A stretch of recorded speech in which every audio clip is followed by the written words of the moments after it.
My name is Confidence Stavely, and I listened very enthusiastically to Tusha's presentation in India, what's happening in India, because that's very similar to Nigeria as well, where I lead a non-governmental organization that is driving awareness about cyber fraud, generally speaking. But then from a broader perspective, we do a lot of digital development work that is around ensuring that people have inclusive access to technology, and it's also safe uptake of technology. But before I begin to speak about the work we're doing and ourselves, I want you to watch a really short, interesting video. Listen, Babella people wait. You hustle when you grind and they will be hating. They send you fake verificated. They wanna wipe your Instagram for nothing. Protect your email, different password for everything. You download crack software for free. When you know say my guy you for feed pay. This is risky. Protect your money. No give anybody. Password or OTP. Make them no chop you. No go for my no go lose guard. Make you no start. Don't for your hand. Yeah. See I see why you're plenty. They wanna do you dirty. They wanna make you empty. They wanna see you fancy. No go for my I would have loved to really continue playing that video, but I want to ensure that we keep to time. So I'm going to be speaking straight up to my slides, which is around increasing cyber awareness in Africa. The work we're doing is starting off in Nigeria, and of course we're spreading to other parts of Africa. And some of the key things we have as ideologies, what I'm going to be sharing. I've always wondered that what if cybersecurity awareness could be fun? I mean, like the video we've just seen. What if cybersecurity awareness also could be embedded in lifestyle and cultural elements? And this is one of the key strategies we have used at CyberSafe Foundation and through major initiative around cyber fraud eradication, which is No Go for MAGA. Now, No Go for MAGA translates loosely. It's actually a pidgin English word. So it's a form of street way of saying don't be a victim. It translates loosely into English that way. And we use that also because it's a cultural element that people can relate to and begin to take action with. And so we also have a culture, we also have a thing in the Nigerian and African society where we are quite, we like partying, we like music. Afrobeats is a key thing that we vibe to. And so we've also wondered, you know, what if we were to use entertainment, which is the vehicle used to peddle all sorts of, you know, really bad vices, to also peddle cybersecurity awareness in a way that's entertaining, it's eye-catchy, it's fun, it can be part of our lifestyle, so actually drive cyber awareness. And that video is an example where in that video, that music video is an Afrobeat song that you can dance to at any Nigerian party, but then teaches you around what cyber hygiene best practices. And I think it has been very effective. It's gotten us a lot of the partnerships that we need to then scale on our efforts. And one of the key problems in Nigeria, I mean, we've seen the stats yesterday.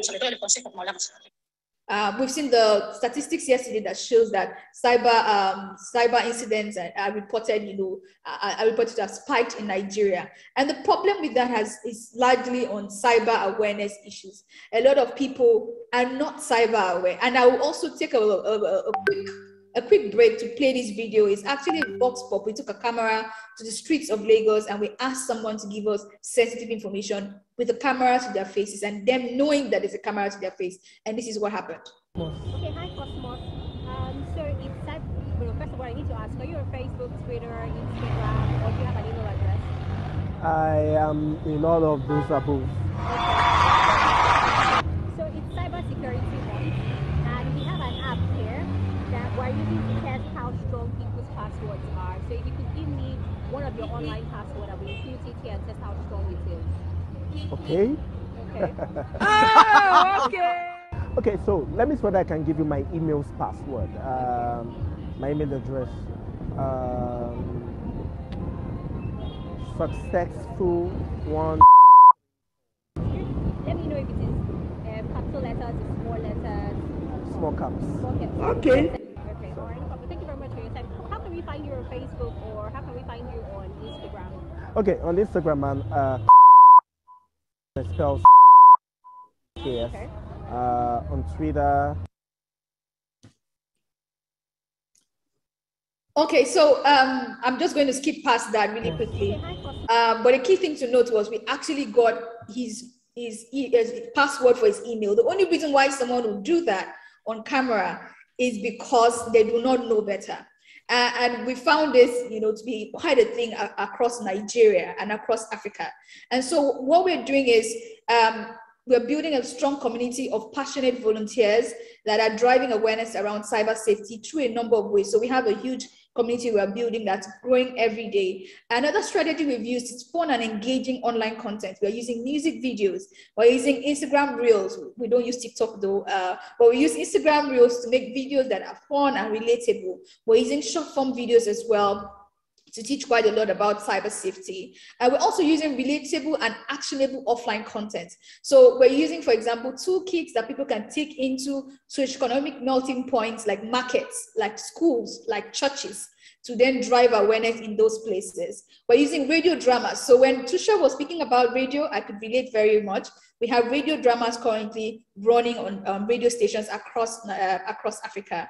We also have a campaign which we call the Tell Tool campaign. We recently launched that as well. And what we're trying to do is create a pyramid scheme-like cyber awareness trend where you use the toolkit, educate yourself, and then you're mandated to tell 2 people what you've learned and tell those 2 people to tell another 2 people. So we believe that that viral way of passing on information will be very, very critical in driving mass cybersecurity awareness across Africa.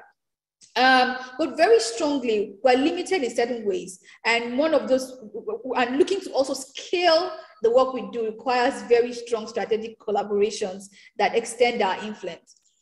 So these are some of the things that we have been doing, just some pictures to show some of our volunteers, passionate volunteers in different parts of Nigeria doing this work and actually spreading awareness around cyber fraud and how people can protect themselves.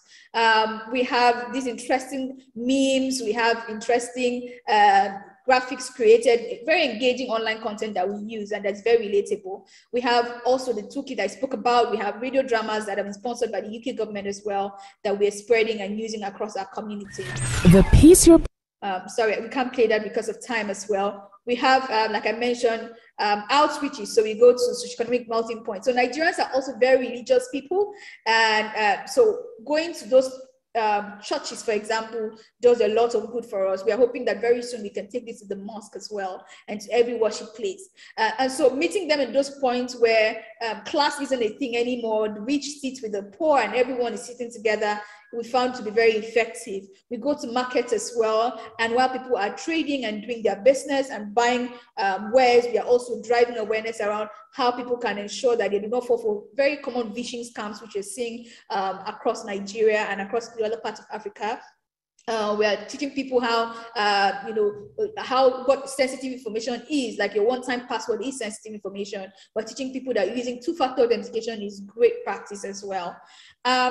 And so we have built strategic collaborations and we're still building. Interestingly, we recently also finished a project, a cybersecurity awareness project that was tied to COVID-19 that we partnered with the UK government through its Foreign Commonwealth and Development Office. We also ensuring that sustainability is maintained with the content that was developed, funded by the UK government. We formed a partnership with the Chief Information Security Officers of Nigerian financial institutions. That means the banks, all of the banks in Nigeria, for example, all of the fintechs in Nigeria, the Chief Information Security Officers belong to a committee, and we're working with them to then take this content and scale it, ensuring that it's in every banking hall you walk into, the man-trap doors and all of that. So ensuring that that impact is really, really felt across our region and really gets to reach more people. ScamAdviser is another strategic partner. And what we're doing through our No Go For Mag initiative is we're sharing intelligence with ScamAdviser, with the links that we're seeing spreading across that are scams, and ensuring that we're feeding into the database that helps people across the world also know that this is a scam for sure. And we believe that this is really, really strategic in being successful. But these have been our challenges so far. Funding has been one challenge we've had. We're finding creative ways around that. Information sharing, we're currently sharing information with ScamAdviser, but we hope that we can share and receive also across the world, and to help us, get better at our operations. We find that prosecution is also a big issue, especially when there are small scams. So the bigger scams, get attention from the Financial Crimes Commission, but the smaller crimes, the ones who go away with $10,000 or less, don't get attention and don't get prosecuted, and that's a key thing we have issues with. We also have incident handling. So when something happens, there's actually no very, very responsive organization within the country or within African regions that actually takes care of incidents and helps people to recover. So this has been this is my last slide, sorry, Jarish. This has been this has really been our challenges, and this is how we've been really hoping that we can work going forward to continue creating more very creative content that people would love to share. A key thing we've seen that really works is if we create content that people really love to share because they like it. Also, actionable content. It's not enough to say someone should turn on two-factor, but how do they go about it is also a key thing. And also generate actionable content. So you want people to do something immediately their phone is stolen, to ensure that more information is not gotten from them, or cyber criminals do not steal money from their bank accounts. How will they do that? They don't have that information. Also, adaptive content, which means as a threat evolves, that we are able to evolve with them, with the way we're responding to them with education and on-time information. Preemptive as well, we've always been reactive half the time. How about we're able to stay ahead of the cyber criminals and create content for the risk we see already coming up? For example, Nigeria launched an e-currency. There was not enough preemptive content to help people know what the risk could be. And then, of course, be more integrated in our approaches, in just about everything, how we share information, how we collaborate with other cross-cutting industries like the media, for example. Thank you so much for listening, and I'll be in the comment section answering as many questions as I can. Thank you very much, Confidence. It was a record what you shared in 10 minutes time. Please also share the movie you showed in the beginning, the music video. It's really cool. Okay. Thank you for being here. Thank you so much for having me.